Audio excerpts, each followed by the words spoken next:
C'est ici le nouveau palais présidentiel de Gasenyi, un palais présidentiel baptisé Ntare Rushatsi. Ce palais présidentiel se situe dans le quartier Gasenyi, au nord de la capitale Bujumbura, plus précisément en commune Mutimbuzi. Le chef de l'État Pierre Nkurunziza a inauguré ce vendredi 27 septembre ce nouveau palais présidentiel. Ce palais présidentiel est 4 fois plus vaste que l'ancien palais présidentiel. Il comprend différents bureaux, à savoir le bureau du président de la République, celui du vice-président et d'autres bureaux. La construction de ce palais par la République populaire de Chine est un signe très important d'amitié entre les deux pays, c'est-à-dire la Chine et le Burundi.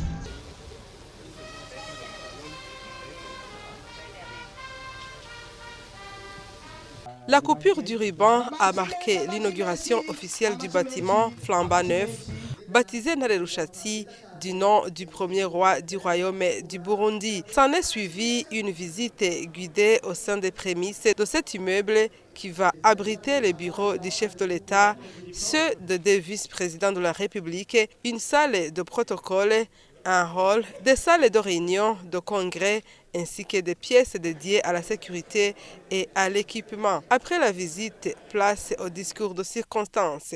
Il a été signifié que le choix du nom de Ntare Rushatsi renvoie à une vision de l'avenir de la nation burundaise. L'ambassadeur de la République populaire de Chine au Burundi, dans son discours, a fait savoir que la construction de ce palais est un témoignage éloquent d'une relation d'amitié entre le peuple burundais et le peuple chinois. Ces dernières années, la coopération entre la Chine et le Burundi gagne sans cesse en largeur et en profondeur. La Chine intervient dans presque tous les chantiers au Burundi, en particulier dans les infrastructures, l'éducation, l'agriculture et la santé.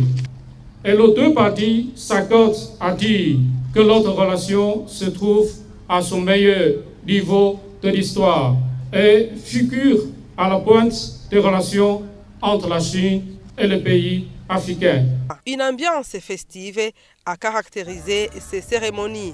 Différents groupes d'animation, des chorales et le rythme du tambour ont agrémenté ces cérémonies. Dans son discours, le chef de l'État Pierre Nkurunziza a fait savoir que l'acquisition d'un bâtiment propre est un nouveau départ pour le Burundi qui met fin à plusieurs décennies de location.